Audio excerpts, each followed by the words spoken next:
Terima kasih saudara, Anda masih bersama kami di Sapa Jabar. Kita masih membahas mengenal iosmosis pada Dinas ESDM Jabar. Tentunya masih dengan narasumber kita pada pagi hari ini, Pelaksana Harian Kepala Dinas Energi dan Sumber Daya Mineral, Bapak Slamet. Kita akan lanjutkan, Bapak. Ini menarik sekali ya bagaimana kemudian digitalisasi untuk efektivitas dan juga efisiensi di Dinas ESDM ini terus dilakukan demi peningkatan pelayanan kepada publik. Salah satunya tadi ini adalah mengenai air tanah ya Pak ya. Dan di air tanah ini ada pelaporan-pelaporan yang harus dilakukan oleh kemudian klien mungkin ya dari ESDM ini. Seperti apa Pak yang harus dilakukan dan kenapa harus ada pelaporan-pelaporan terkait air tanah melalui iosmosis ini? Ya, baik. Terima kasih Bu atas pertanyaannya.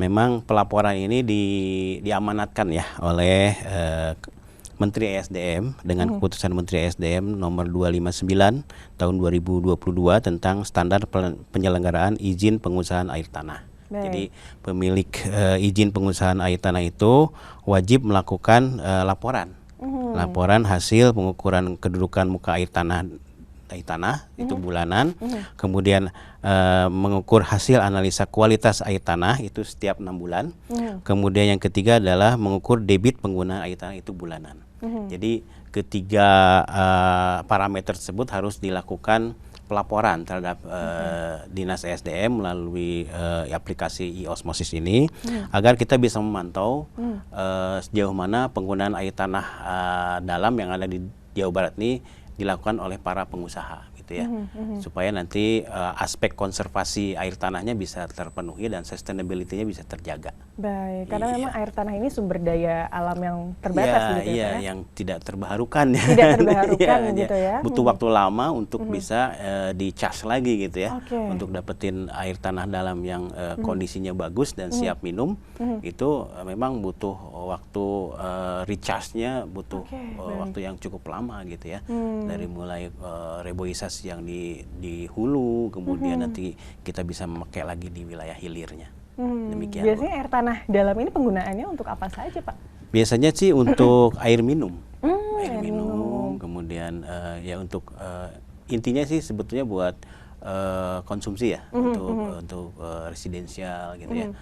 Ada juga untuk industri, tapi industri juga terbatas. Karena kualitasnya tadi baik, jadi untuk dikonsumsi ya Pak ya, dibandingkan kalau dengan untuk air tanah dangkal atau air permukaan kan harus proses di treatment dulu ya, ada pengolahan terlebih dahulu, baru kemudian bisa dimanfaatkan untuk kegiatan sehari-hari masyarakat. Bukan perizinan Pak kalau dari ESDM, tapi adalah pertimbangan teknis. Apa saja Pak biasanya yang kemudian bisa atau harus dilaporkan untuk memperoleh pertimbangan teknis atau pelaporan-pelaporan yang dilakukan ini? Ya, sebagaimana tadi disampaikan bahwa di dalam iosmosis itu ada pelaporan muka air tanah, kemudian pelaporan penggunaan air tanah, kemudian ada pelaporan kualitas air tanah, permohonan non perizinan. Nah, non perizinan ini memang menarik gitu ya. Non perizinan itu adalah ada beberapa dokumen atau kegiatan yang bisa kita fasilitasi di luar perizinan gitu ya. Ada kurang lebih ada 8 poin di sana. Tapi untuk wilayah sungai yang berada di kewenangan provinsi saja. Jadi Jawa Barat itu ada beberapa wilayah sungai, tapi untuk wilayah sungai yang kewenangan provinsi hanya 2, yaitu Cisadea Cibareno dan Ciwulan Cilaki. Jadi 2 wilayah sungai itu. Nah, apa saja yang masuk dalam non perizinan? Yang pertama adalah persetujuan pengeboran atau penggalian eksplorasi air tanah. Kemudian persetujuan studi kelayakan, pengeboran sumur imbuhan, sumur pantau, sampai kepada terakhir adalah registrasi. Registrasi sumur imbuhan maupun sumur pantau. Jadi ada 8 poin ya sebagai hal yang masuk dalam kategori non perizinan. Ini harus dilakukan per berapa bulan atau per tahun Pak? Biasanya. Nah, kalau untuk yang non perizinan memang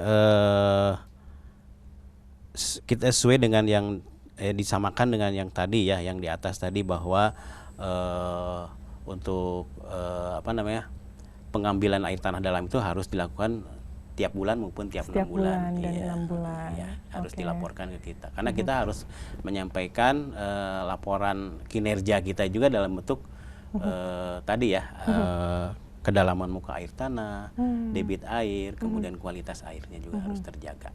Artinya dengan ini diharapkan hal-hal tersebut bisa dilakukan dengan lebih cepat dan tadi ada kepastian begitu ya? Iya, betul. Yang penting dunia usaha menjadi lebih nyaman untuk berusaha di Jawa Barat.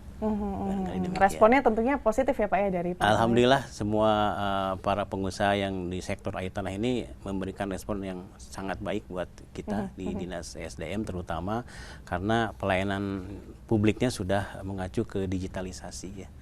Jadi tidak perlu repot-repot datang ke Bandung gitu ya, orang Sukabumi, orang Cirebon gitu ya, langsung aja di dalam aplikasi tersebut. Bahkan tadi untuk apa? Listrik di desa pun bisa dipantau oleh kegiatan kita.